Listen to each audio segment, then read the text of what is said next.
Here we go. My name's Todd. Mrs. Cathy. Welcome back to another episode of Zen Parenting Radio. This is podcast number 785. Why listen to Zen Parenting Radio? Because you'll feel outstanding. And always remember our motto, which is that the best predictor of a child's well-being is a parent's self-understanding. On today's show, I am going to share an experience I had yesterday at the airport with my daughter, which I have not yet shared with you, I don't think. Okay. Maybe I did. I don't know. And we're also going to talk about your Zen parenting moment, which is about the comparison culture. We live in it. I would say we swim in it. Like, it's kind of like this is water. Like it's so much that we don't even notice it's there. Yeah. It's a mixture of it's on purpose, meaning that's the way we sell things like marketing and that's the way we sell social class. And that's the way we sell, products, and advertising is by comparing. And it's also our neurobiology is kind of set up to compare because we want to survive. And we also want to, achieve things and make strides in life. So we compare to other people. Well, and I guess said in another way, or maybe the same way, it's ego. It's ego, like our soul, or the one that was here before our ego showed up. So I don't know if we have an ego when we're like 3 months old, do we? Probably not. Brain's still too mushy. It just depends on, there's like the clinical version of the ego. And then there's the ego, which is, I think you're talking about, which is the, our need to, be better than other people, or our desire to be great. Yeah. And then there's an ego self, which is the one that gets us up in the morning, who recognizes that we need to take care of our own needs. That's less about a little bit of the earth walk. Yeah. Versus because if we had no ego, why would we do anything for ourselves? Right. So that's why we don't really want to make it a bad thing. We just want to recognize what it does and why. Yeah. We're not necessarily comparing ourselves when we're 3 month old to the 3 month old next to us. Right. So we're going to talk about that.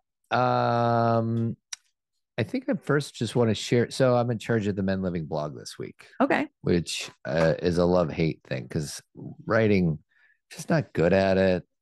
Because I used to be an okay writer in high school, I guess.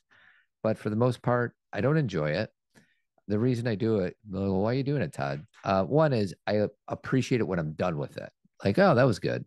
But the process, but you like writing. Well, no, I was going to say, I think I help you with that process. Because don't you think with your writing process? Well, I write it and then I say, look at this. Is that what you mean? Yeah. Like you proofread it. Yeah. Yeah. Right. You definitely help me. Yeah. For sure. But you like writing, don't you? Yes, I do very much. I don't. I know. I was just listening to a podcast this weekend, and it was a writing podcast. I like to listen to writing podcasts. So if anyone has any recommendations, let me know. But this woman who is a writer was talking about her experience with writing nonfiction and fiction. And she talked about being a ghostwriter for so many people, and how the majority of people who have businesses don't write their own books. And I always get really frustrated by that. And I guess I don't know if anyone considers me having a business, but I write every single word of my book. Yeah. Every single word. Like, obviously I get help with editing, just like everyone does editing. You have to, people have to look at your work and make sure, but that's frustrating to me sometimes, because then I think sometimes people don't think you wrote your book. Let's put it this way. There's different ways of being a writer. Mm-hmm. Some people write by talking into a microphone, sending it to somebody, saying, put all these random thoughts in a cohesive way where people will appreciate reading it. Even Brene Brown does that. Like she talked about that. She goes into a room, talks it out, and then it gets written. Yeah. Mm-hmm. Whereas you, for the most part, you have ideas, you type on a keyboard, and that's your version. Yeah. Yeah. But anyway, go back to you. I took the spotlight for a second there.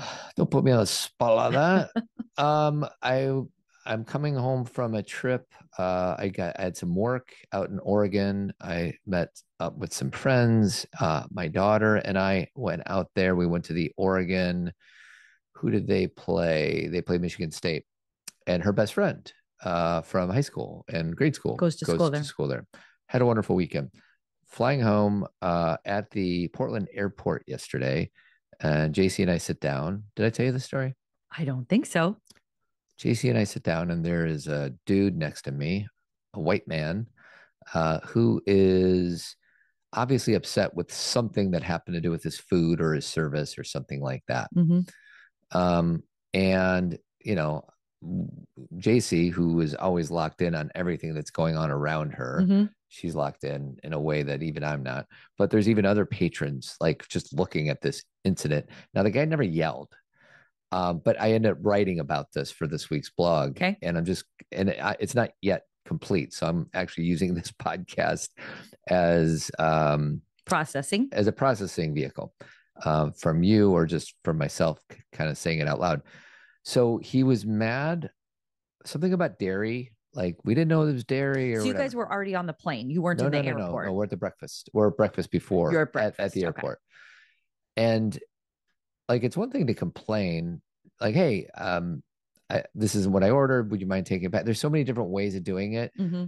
And he did it in, I'll say, the dickish way possible. Okay. He was just being a jerk. Mm-hmm. And one of the things he said, which is hilarious and sad and frustrating, is, you need to ask me before you put ice in my water. Ooh. Right? Okay. Like, you shouldn't assume that somebody wants ice in their water. It was that type of energy. Okay. And it was something about dairy and eggs and cheese or whatever. Was he by himself? He was by himself. Oh, interesting. And the waitress is this cute, short woman, happens to be a minority. Okay. And she's doing all the things that you have to do in the service industry, which is take all the BS. Right. She's being as apologetic as she can. Whatever the screw up happened probably wasn't even her fault. If there was a screw up, it may have happened in the kitchen, but she's front facing. She's delivering it. Mm-hmm. She's don't shoot the messenger, but she's so sweet. But this guy went on for like 4 or 5 minutes, like literally. Like, this could have been a 20-second exchange, and he could have done it in a very nice way. But instead, she's busy. She's got all these other tables. I hope this guy's listening. Yeah. He's probably not. And I just felt awful for this woman having to be, I don't know, maybe verbally abused is a. Well, can you say what he said? I mean, you don't have to have it verbatim, but I'm still kind of missing what you said. He went on about what, like, his order was wrong. Yes, he was about his food. So he got his food and he's like, you did this wrong. You have to ask me before I decide with the ice. Okay, but I don't want ice in my water. Got it. So it was his water, and then it was his food. And I don't remember all the details. JC was much more locked in. Like, I can't hear that well to begin with. And, JC was just like staring. And, so then he went on his way. And, I just said I felt awful for the lady, and I felt like punching this guy in the face, which I wouldn't do, but that's what I felt like doing. Like, what a jerk. Yeah. And I said, I just need to apologize for that guy. Now, I don't have any authority to apologize for this man, but there's just so many different ways he could have gone about it. And I started making up all these stories about this guy. For all I know, he had a horrible day and got horrible news from this morning. Flights canceled. Mm-hmm. He was a pilot, by the way. He's a man of authority. Wow. Right? Okay. He could have, maybe his kids are sick at home. I don't know. But the story I made up, this is a white, entitled, privileged white man who doesn't want ice. Who does not respect this woman who's working her tail off. Yeah. And I was just very upset. Now, I was upset. Let's say I was 6 out of 10 upset. JC was 10 out of 10, because I think JC observes the world through a lens of fairness. Mm-hmm. And I was just. So did you say this to the waitress? I said to the waitress, I said, even though I don't have the authority to do this, but I just want to apologize for that man. There's so many different ways he could have communicated the message. And she was so sweet. She's like, he could have, she's like, it happens all the time. Oh, right. I know I thought that's what you were going to say, and meaning that she's like, it happens all the time. And that's so hard to hear. Yeah. And airports are sometimes, you got to get your food, you got to get there in time, you got security. It's a higher pressure situation than walking in the park, but still there's so many different ways of going about it. So I don't know what I'm going to title this podcast, but it's going to be like, just be kind. Well, actually we're talking about comparison culture, so we're probably going to title it that. Don't you think? Well, I'm talking about my blog. Your blog. Okay. Yes. I thought you said podcast. No. I'm sorry. I think I'm just going to title the Be Kind. And like I said, I just find myself getting annoyed quicker at somebody who looks like me? Well, this is interesting because I was at brunch yesterday with Manisha, and we were sitting in we meet in between in Park Ridge, and we were sitting at a kind of bar/restaurant, a lot of football games going on. So it's a lot of like coming and going where people are sitting for long periods of time, having coffee, whatever. So it's a little more of a relaxed atmosphere, as you can imagine. And there was these two men, one table to the side of us, and we were like talking to the waitress, and he's like, "Ma'am," like interrupted her while she was talking to us, and said, "I don't know if you know this, but we're in a hurry." Yeah. And so I kind of looked over, and we all kind of, we literally all took 30 seconds because I was like, oh, like, so I looked over, I'm like, have they not ordered? Are they waiting for their food? Like, what are they waiting for their check? And I think they were waiting for their food. I think that's what we figured out. But we all kind of stared for a second, like, and she said, she did great, as waitresses do. She's like, okay. And he's like, yeah, we came in to come in and we need to get out of here. So I don't mean to be rude, but he was getting louder. Kind of like he realized we all kind of looked at him with the same glance, because she was talking to us like we were being served. Right. It's like jumping in line and being right. And so it was very odd. And when, she's like, okay, she did a great job. She went and poured him some coffee. She's like, I'll go check on everything. But it was like, Manish and I like looked at each other for a minute, like we can't talk about it because he's right there. But and again, to your point, there is nothing wrong with saying, you know what, we're in a hurry. Can we get our check? Or it's all about how. Yeah. It's not what, it's how. You can get your needs met, but you can get it met by being kind and nice and empathic. And in that moment, I felt like, what can I do in this moment? And I didn't freeze, but I'm like, all right, it's not my battle, blah, blah, blah. No. But there's a part of me that like just wanted to like sit next to it, just interrupt. So whatever his anger is, instead of it being directed towards her, to direct it towards me, like maybe I can be the recipient of this anger to give this poor woman a break. Well, you're also saying poor woman. She can handle herself just fine. She can, yeah. That's hero energy. That's hero energy. For sure. And I think she would have appreciated it. Well, I think what you did was exactly what was helpful, which is I saw that didn't sound great. And I'm sorry that you have those experiences. Yeah. You don't need to apologize for men. You don't need to apologize for, if there's issues with race. Apologize for this man. You're apologizing for an experience. You're not even apologizing. You are acknowledging and validating an experience she had and giving her a smile and saying, been there, because and the thing is, she can do it, but it also is nice to have other people recognize you. And what's so funny is we each ordered breakfast burritos. We sat there like 20 minutes and, we didn't have a lot of time. And then she came back to 20 minutes later. She's like, we only have enough ingredients for one of the breakfast burritos. So then we got to adjust our order. And, we received poor service. That's the bottom line. Not from her, but from the restaurant. From the kitchen or whatever. Mm-hmm. But we weren't mean. Right. And maybe it's because I was having a better day than this guy was. I it's just so easy for me to judge this guy. And I can make up stories like he's always like that to everybody. It's probably not true. He's probably a sweet dude who was having a bad day for all I know. Yeah. I just find myself scanning the environment for situations like that. And it's almost like I want to find them so I can get annoyed and frustrated. Well, I think there is it's interesting because it's a bit of a comparison culture thing. Like I would never do that. I'm a better person. For sure. And then there's also a piece of recognizing other people's experiences. I think there's an empathy piece. And I think that's something you have been very focused on for years, is recognizing other people's experiences. Because this is something you and I talk about all the time when it comes to women, or especially women of color. I'm always like, notice the experiences they're having, or other men, or, whatever you're kind of in the world now of watching and taking care of other people. And so you see it more. You reckon, and I'm not saying you wouldn't have seen it before, but maybe before you would have been just like, that's just the way people are. Yeah. Where now you have a different perspective of like, he doesn't need to do that. And, what it is it is a comparison culture in his mind, that he is better and more important. That's the energy I felt. Yes. I'm wearing the captain's, whatever it is that they wear on their shirt. He's the highest and you're level. Just a lowly waitress or whatever. And like I said, that's not what he said. Those are just stories I made up about what it was. Saying to someone, you have to ask me before you put ice in my water. These are not that carafe of water was probably made somewhere else in the morning in the free. You know what I mean? Like, she's not anticipating his every need. Yeah. Now, if he sat down and said, hey, you know what? ice is really tough for me because some people don't like really cold water, which Yeah. I totally get. Is there any way I could get a glass without, but to shame somebody for not reading his mind? Right. And you know what's interesting, Todd, though? We do this in relationships. This is a power dynamic. Yeah. This is you should know. And he probably had one or two experiences. Well, there's many experiences. He either gets that all the time, meaning he overpowers everybody, or he doesn't get it at home or whatever. So he's he getting takes it out here. Exactly. Yeah. So who knows?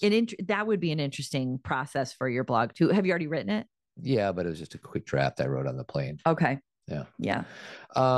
Okay. So comparison culture. Yes. So you wrote a Zen parenting moment Uh-huh. that I thought was really good. And I highlight the parts that I like the best. And everybody, when we talk about Zen parenting moments, it's my Substack. So if you don't know what Substack is, it's like a version of what blogging used to be, or what newsletters used to be, or what MailChimp. I mean, these things are still out there, but Substack is a really great place to go and follow people's writing. So all you have to do is, I think, can they scroll below, Todd? Yeah. So just scroll below and then click on Cathy's Substack and you can follow. It's free. So you get it every Friday, but that's what Todd is always talking about. You title it Comparison Culture. It takes time and experience for our kids to understand the pitfalls of comparison culture. And there's part of me that wants to read a few highlights, but maybe you want to start about why you wrote it or how it came to you. Well, obviously there's a lot of this that I investigated and talked to girls about for my book. So it comes from those conversations. You know, especially with girls, comparison culture is everywhere, every gender, every race. It's, you know, we all experience it.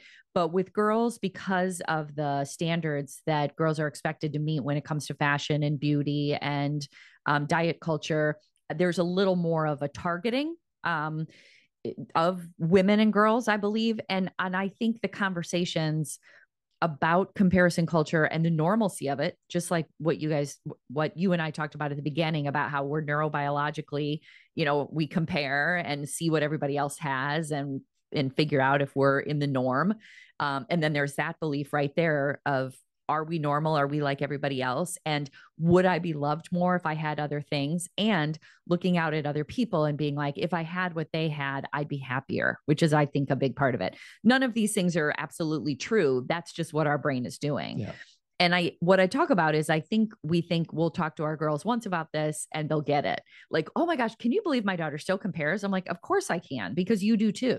Everybody does. And so the conversation that what I was really trying to get to is, we do need to talk to our girls about these things. For example, I'll go way back when my three daughters were little. It was less about social media because that wasn't a thing yet. And we would stand in line at the grocery store and there'd be magazines everywhere, right? You know, there'd be famous models or famous people on magazines. And I would say to my girls, you know, this picture has been retouched on a computer. This is not really the way their skin looks or their body looks. And I showed them videos, like short videos that you can find on YouTube of a person's picture being taken and them being run through a filter and their body being changed. You know, it's being, what's the word I'm looking for? It's being altered. Photoshopped. Thank you. That's what I'm looking for. They're being photoshopped. And then once they have a perfected image, then they're put on the cover. And this used to be even more, this was the only way it used to be done. Like, I remember Cheryl Strayed was talking about when Wild came out, they did an article about her. I think it was in something like Vogue, and how when she got the magazine and she looked at the pictures of herself, she's like, that's not me. Like, the pictures were completely altered.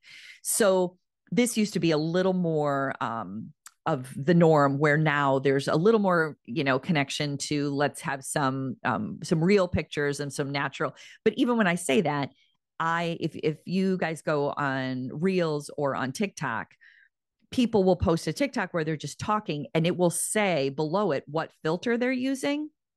And the filters are usually like skin perfection, glow up. Like, there's all these ways that people make themselves look better. So when we're scrolling through all of our TikToks, we're like, man, everyone's so beautiful and perfect. And it's because they're using a filter. So even though it's maybe changed Are they telling their audience that they're using a filter? You know what? I don't think that they want to, but I don't think you can use a filter without it showing up saying you're using a filter. Okay. And because I'm like somewhat, I'm kind of well-versed in TikTok, but someone may disagree with me and say, no, that's an advertisement or something. But when I look at it, it says something like glimmer, or I think it says what you're using. Mm-hmm. And the one that's tends to be most popular is the skin perfection, right? So someone's skin looks perfect and their eyes look really bright. There was actually one called like glamour, where you end up looking like a model. Like it's crazy. So it's not real. So we can talk to our girls and our guys, our boys, about this is not real, what you're seeing on social media. And so you're comparing yourself to something that's not real, but it's going to take them time and experience to really understand what comparison culture is. They have to, within the discomfort of comparing themselves to other people, is where they begin to figure out who they are and what they value. And I know there are people, adults, people who've been on the earth for a really long time who still haven't figured it out. So I know that it's not a fairy tale or a storybook where everybody eventually figures it out at a certain time.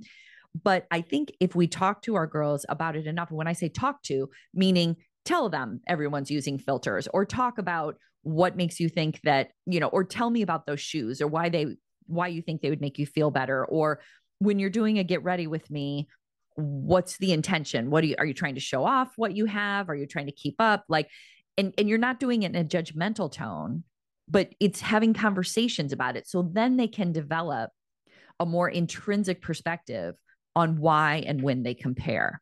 Because if we just tell them to not compare, that doesn't make any sense. Yeah. Instead, you got to bring them into that conversation that never ends. It never ends. There's probably 85-year-old men right now comparing one set of jogging shoes versus his buddy's set of jogging shoes. So it's not like you arrive at it. Hopefully you find a place in yourself where it gives you less energy. Like, I mean, I'm sure I did this. I don't know, like shoes used to be a big deal, I guess. I think they're even a bigger deal in boy culture now. But before, like if you got Nikes or Converse or Adidas, those were cool. But if you got your store from Keds or whatever it is, and you got some off-brand shoe. You just said you got your store from Keds. Got your shoes from Keds. Yeah. And you got some type of off-brand shoes, you weren't as cool. Right. So we all are a part of this. And what's funny is I remember when Oprah was talking to Eckhart, that some people will even, because most of us think about, and even in your blog, you talk about, people showing off their purses and their shoes and all these other things. And one thing Eckhart said that I thought was really interesting, people will even sometimes show their minimalism. Right. As, so think of somebody who discarded all of their possessions. Right. Yet they think they're better than somebody who has possessions. So even that's comparison. Correct. I am better than you because I consume less, whatever, electricity, or I live here instead of there, or look at my closet. I've narrowed it down to 10 items of clothing. I'm a complete minimalist. Everything I have is clean and organized. So it's not always about the shiny thing. True. It's just about the need to feel superior than the other. Yeah. And to be doing something that others aren't, or to be to have people want to be like you, or to have people look up to you. There's this desire, like, I find it really interesting. We've talked about this before on the show, but just as a reminder, there's OOTDs, which stands for outfit of the day. And then there's get ready with me. So GRWM. Okay. Two different things on TikTok or on Reels that girls and guys do. And it's funny because now I see young guys making fun of girls doing it. Like, well, they'll do a get ready for me in a mocking way. In a mocking way. Yeah. So I don't necessarily think it's funny, and that I don't want to make fun of girls, but I'm seeing people, it's been around for a long time. But outfit of the day is basically going through everything you're wearing and saying the brand names. Okay. And to your point, sometimes people be like, oh, earrings from Amazon. But then they'll be like bracelets from David Yurman, Tiffany. So it's like they'll try and like add in something kind of cheap, like, oh, I went to a consignment shop and got these. And the message that they may want to convey in that moment is, yeah, I like this shiny thing, but I also I'm down to earth. Can thrift over here. Correct. So I'm not as superficial as I'm appearing to be, or something. Right. So they literally go through everything. Like they pick up their shoes. This is from, so-and-so. This is from, go through each one of their bracelets and everything. So that's outfit of the day. And then get ready with me is they tell you a story while they do their skincare routine.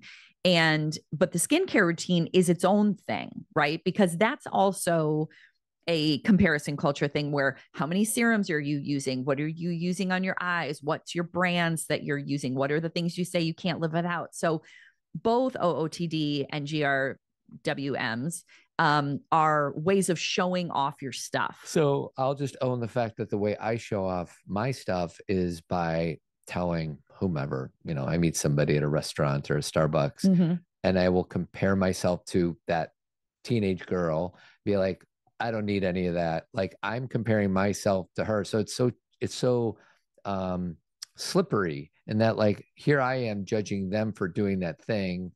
And look how real I am, because I don't need to show you my outfit of the day. And instead, I'm just going to judge this 13-year-old girl for doing it. So even I'm comparing myself to her, saying, isn't that stupid? I'm so glad that you brought that up, because I think that's something you're talking about, you comparing yourself to someone younger. But you and I have had these conversations because sometimes you're judgmental of, or you're not judgmental, but you've had judgments about, you don't need to get your hair right, or you don't need to put on makeup, or why do you worry about what you're wearing for a podcast or whatever? And you and I live in two very different realities. You get to throw on a hat and maybe not shave, and nobody says a thing about what you look like, because you're a good looking guy and you look like a guy. I am judged on different things. I am judged on how well I'm put together. I'm judged. And sometimes I don't care. My hair's in a ponytail, whatever. It's not about that I always have to look perfect. I don't strive for that ever.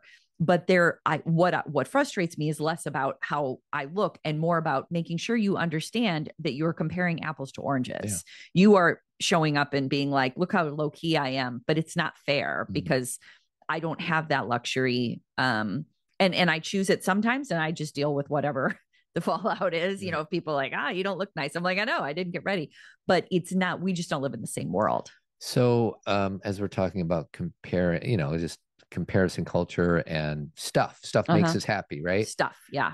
And I don't remember one of my teachers or books I read or whatever. It's like, let's say I love Corvettes. Okay. Which I don't, but let's say I did. Okay. And I make up a story that if I got a Corvette, I'd be happy.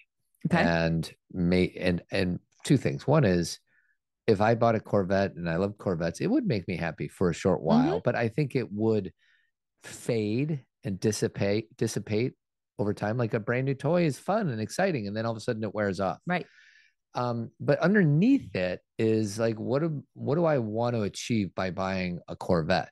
And what I want to achieve is a sense of self-confidence, or a sense of contentment, or whatever. So the pivot is, instead of thinking about the thing, the Corvette, instead think about the feeling. And is there a way that you can manifest this feeling with or without the Corvette? Do you know what I mean? Oh, I do. And I think that's always the point that you're making is something that's really important in the world of therapy, or just in the world of self-awareness, is understanding that when we are trying to go after experiences or people or, certain clothes, to your point, we're just trying to feel a certain way. We're trying to either numb out one feeling so we can, not deal with that, or we're trying to bring in a feeling we haven't had.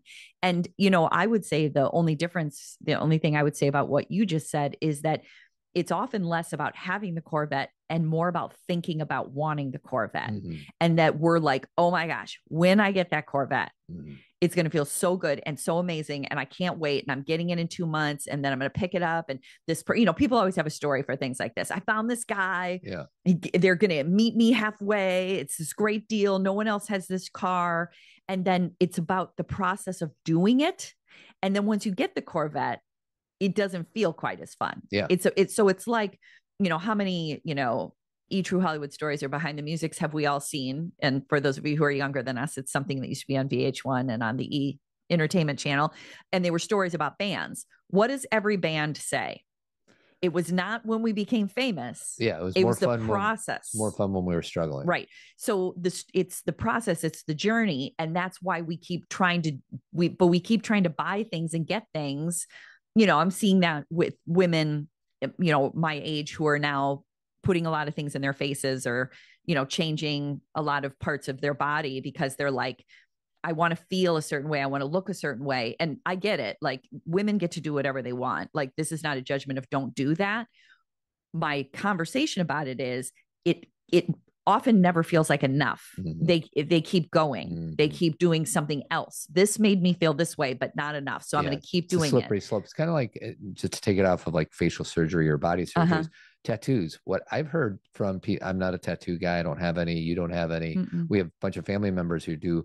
But what I've heard about tattoos is once you get the first one, it's really hard to stop. Oh, really? After number one. Like, Really? yeah. And then, and obviously there is a place where you stop. But like, I have coworkers at JBI, and like, he just started with something on his calf, and now he's like got it everywhere in his body. Like, it just becomes, and I don't know if it's because I like this one so much, I want another one, or I'm getting bored of this one, so I need something different to get me going. I'm willing to bet it's a similar experience to what we're talking about, which is I was so excited to get this. It means a lot. It represents me. I think tattoos have a lot of depth to them and why people get them. Like, Todd just said neither of us have them, but it's no judgment of people who do, because I understand, like, wanting to have something that reminds you of your life or your experience, or reminds you to breathe, or reminds you of gratitude. Like, these are good things. And so I understand why people do it, but I think it's the process of coming up with something. Like, this is so not the same, but I'm thinking about it. Like, as a writer, I get so excited about the process and idea of writing. What am I going to do next? What am I going to do next? And that process is awesome. I have a book out that I need to market probably for another couple of years, but I'm already thinking about what I'm going to write next. It's not the end, it's the beginning. Yeah. And so with a tattoo, it's like, ooh, what represents me? And then once you get it, you're probably like, okay, what else? Yeah.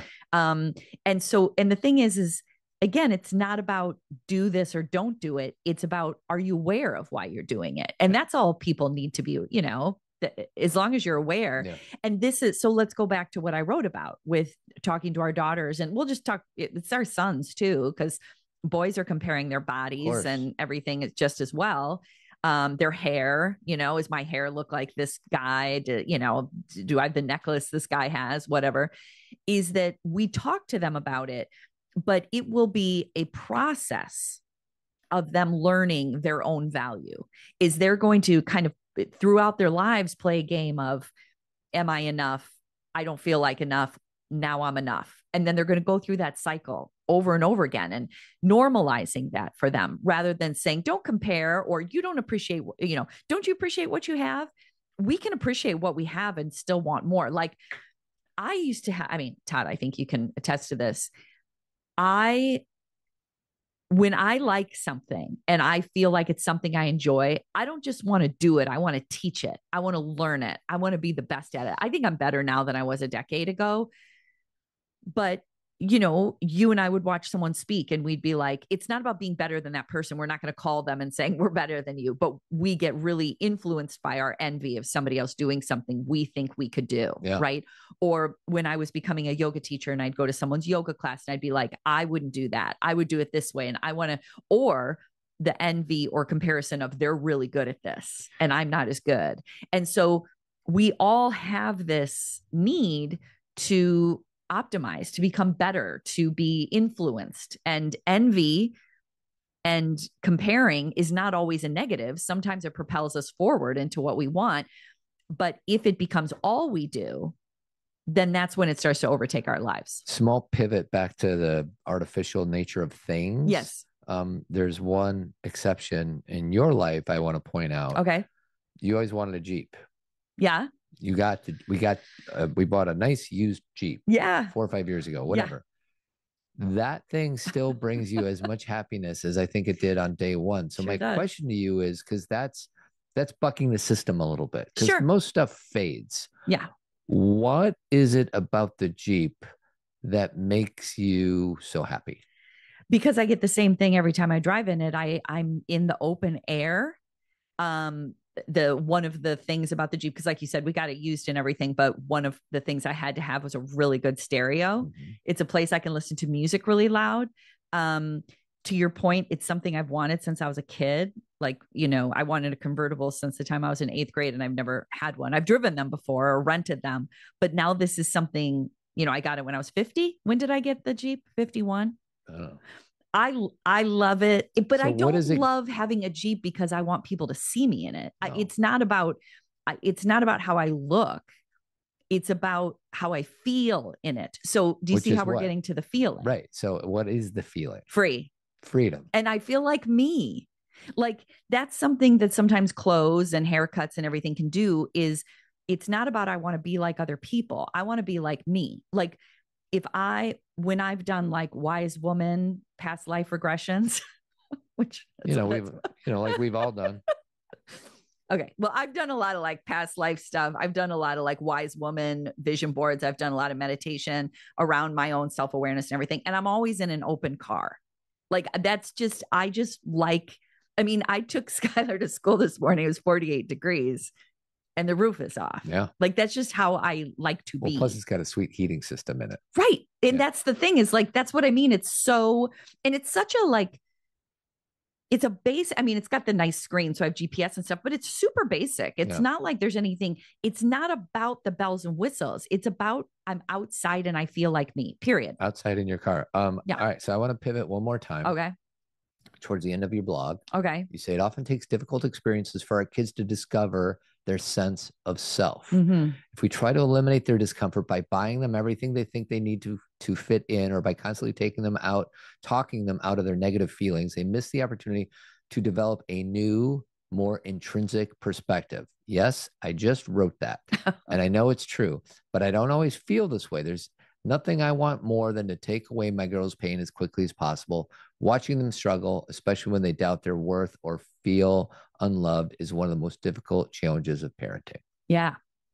Yeah, because I didn't want to be disingenuous because all of that stuff I said is really hard. Yeah. And I think when my girls are like, they're not, I mean, of course the girls like to get clothes or a new shirt or something, but they're not like super focused on, I need this thing. But there have been times. Well, worse is like relationship stuff. Like if they had a hard day at school with a friend, like it's super hard to not get involved. Well, yeah. Well, I mean, it's harder for you to not get involved because they call you and not me. Yeah. So it's right in your face. Whereas for me, the only time they will call me in that situation is if you're not available, which is Todd's like, I so love it when you're not home. Somewhere between 1% and 2% of the time. I do love it. We've actually had podcasts about that. Well, so let me just say something on that is that I think the problem. So for those of you who, when your girls or your guys say, I've got to have this thing, or I need these shoes, or I have to have this sweatshirt or whatever. Sometimes it's cool if it's their birthday or it's a holiday or something, and they're getting a gift and it's something they wanted. That's awesome. We've all done that as parents. But the belief that they absolutely need these things to be happy is a place that we want to confront in ourselves before we jump to that conclusion. Because if our kids say, I have to have these shoes, or I need 10 more bows for my hair, or I need this Brandy Melville shirt, and we say, okay, I'll get it for you, we are then teaching them and buying into that belief system. Now there's a lot of nuance in there, because like I said, sometimes we get these things as gifts and holiday gifts, and our girls end up getting a bunch of stuff they want.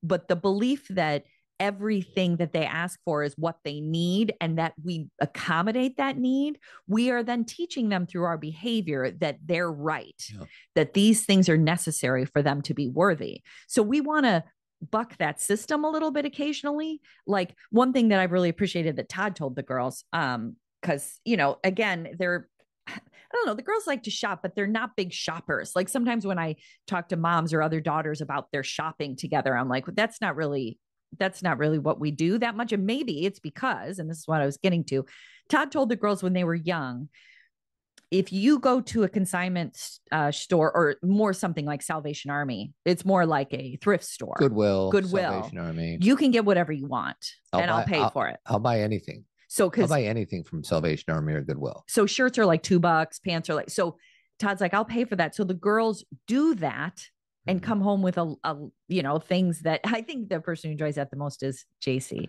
Well, and maybe half the stuff they never use or use once, and I just take it back to Goodwill. Right. Like I just feel like a better consumer that way. And speaking of, another thing you can use for those of you who like to order clothes online, there is a online consignment shop called ThredUp.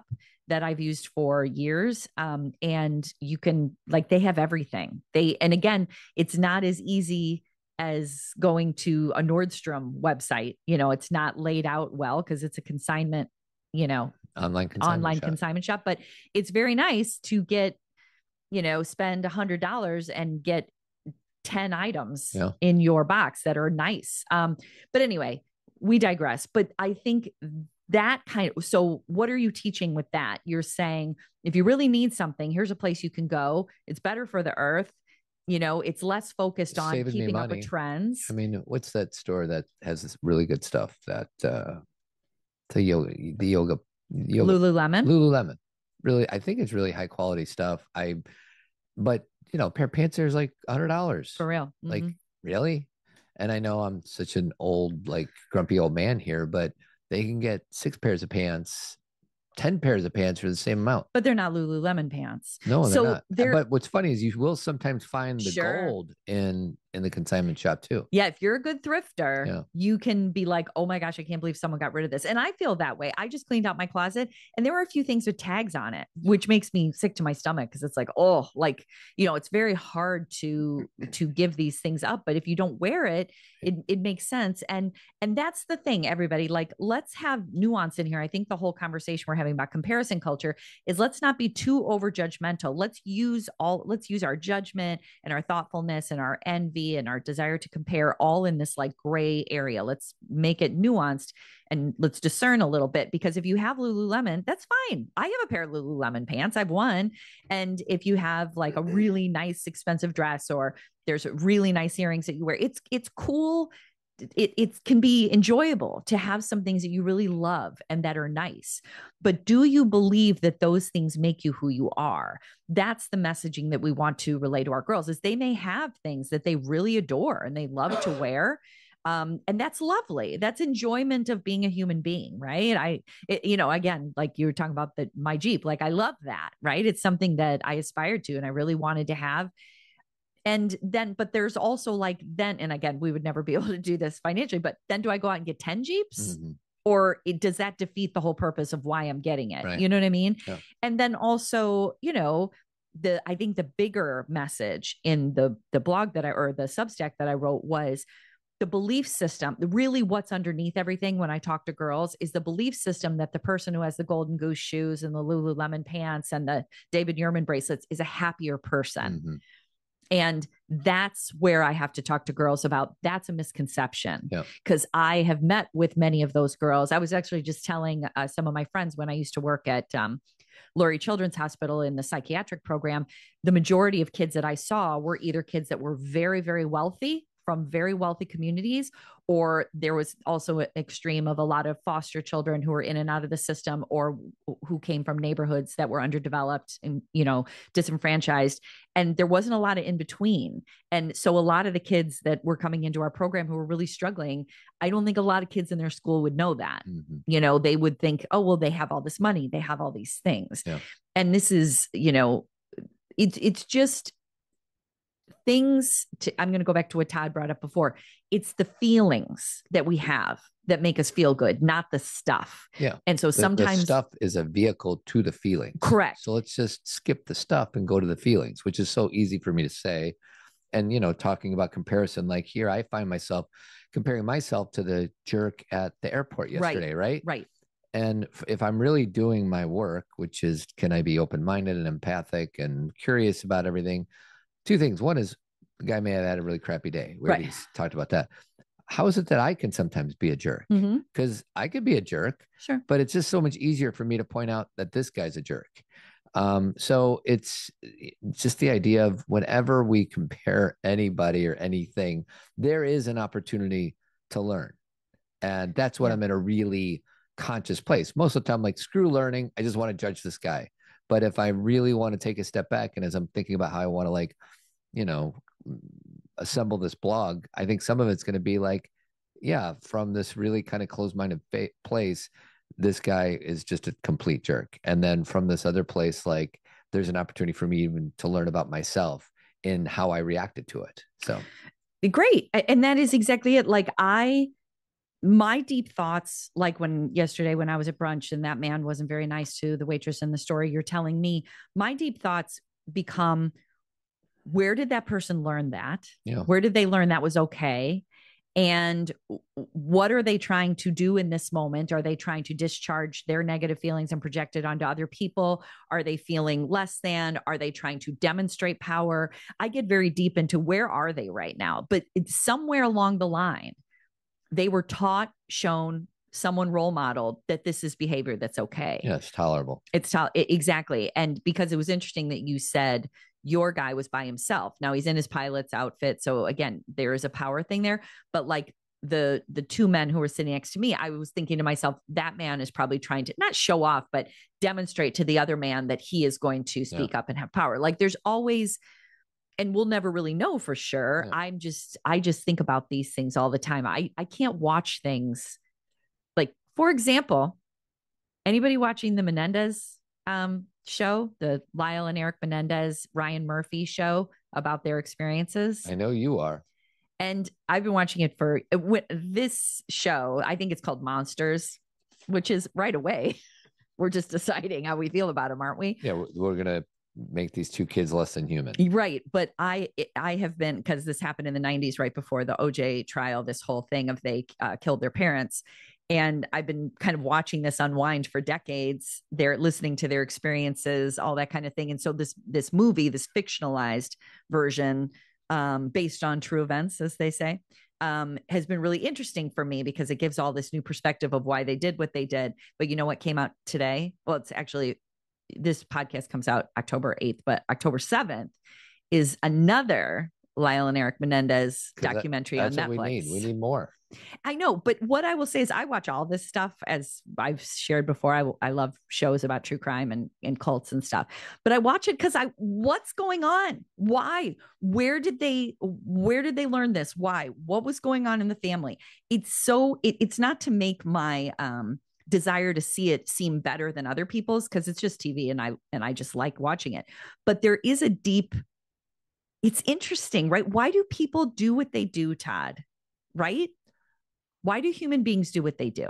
It is interesting. And that's part of the reasons why we do this podcast, is to understand human behavior. And there's books and everything else that gets written to ask the very question that you're asking. So, and the thing that's interesting is the Maya Angelou quote, which I'm not going to say it exactly right, but it's something to the effect of anything that is of human beings is of me. Yeah. Is that we like to do an us and them, like they did this person's like this, I would never be like this, these people. But human behavior is human behavior. Yeah. And if one person can do it, another person can do it. Yeah. And why does it happen? Like it's very, it's just interesting. It stimulates my thinking. Yeah.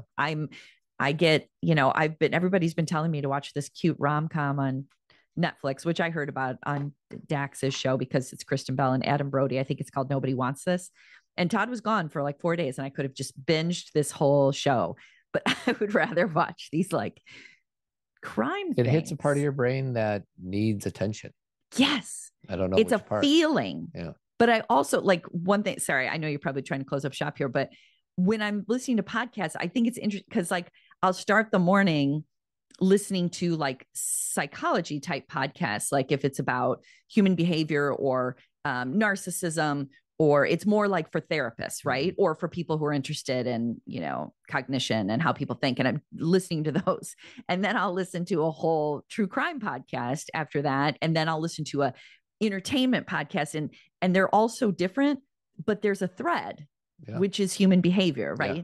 Like what is your thread with everything you listen to? Some of it is the need to make sure I know what's going on in the world, which for politics, my daily podcast. Yeah, I do that as well. Mm-hmm. Some of it is to laugh. We love the rewatchables. True. Yeah. We laugh. Yes. True. And I just started watching the Vince McMahon documentary. He's the guy who's a wrestler promoter guy. I saw the document. I didn't watch it, but I saw it on Netflix. And I was never a big professional wrestler guy, but it's an interesting documentary because because I didn't pay attention to it, I didn't remember all these things that happened. Like Hulk Hogan turned bad. I think I remembered that. Hulk Hogan used to be like the good guy, the protagonist, and then he switched.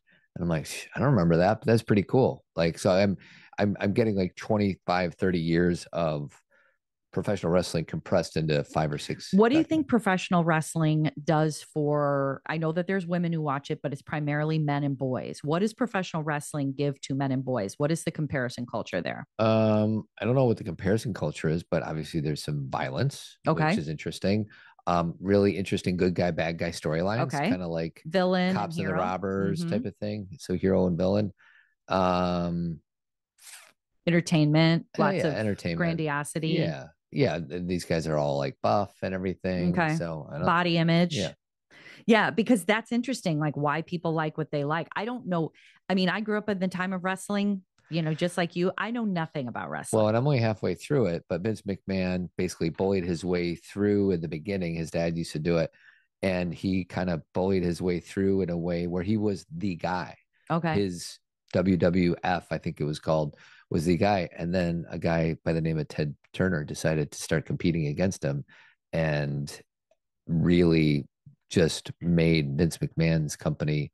What was Ted Turner's company called? WWE? I don't remember, but it was the one that was on TNT. Okay.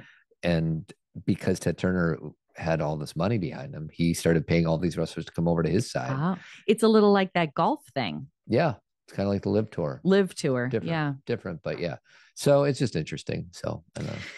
All right. Well, thank you. Any parting thoughts, my darling? Well, I had this whole list of ways to deal with comparison culture that I'll just say them and everyone can just leave and read more about it. Maybe synopsis of it. I will. Take an opposite action. So if you're like, sometimes I want to be snarky when I see something and I want to judge it and I want to cut and paste and send it to my friends and be like, doesn't this person suck? And I instead just won't do that. Okay. So like take an opposite action, radical acceptance, have a moment of accepting where you are and appreciating what you have. And again, they're separating these out, but I think mindfulness is how we practice radical acceptance, being in the moment rather than being like, oh, I'd be happier if I was there. There's no truth in that whatsoever. Really questioning that. Gratitude. I've gotten back to writing my gratitudes. Thankfully, I make my students do it all the time. And then I go through these like months where I forget to do my gratitudes and they really shift your thinking. So making sure you focus on that and then having a mantra, and you don't need to call it a mantra, having something you say to yourself. Like I lately, when I think I understand what people are thinking about me or something, or I believe that someone has something better or easier, my thing that I say to myself is that's not true. You don't know that's true. And I just try and talk it's like I have a louder parenting voice now that I'm in my 50s. Like the parent that lives inside of me is very questioning of my insecurities. I can't get rid of my insecurity, but I can question it and I can be like, that's not true. You know what my mantra is, sweetie? What? Yeah, well, that's just like your opinion, man. It's exactly. The dude says it better than most. It's actually if you like, you can really look at that quote and be like, there's a lot of wisdom in there. The dude is philosophy. Yeah. Like I know that sometimes we read way too much into things, but if you really watch The Big Lebowski and just kind of pull out his quotes, and they're all meant to be funny and they sound like that, but it's philosophy. Yeah. It's a way of life. So anyway, that's just a little bit to think about as we finish up here. All right. Well, and I don't know, join Team Zen, pre-order Cathy's book. Yes. Join us at ZenCon 25 in January. All the links are below. It's going to be off the hook. Keep trying.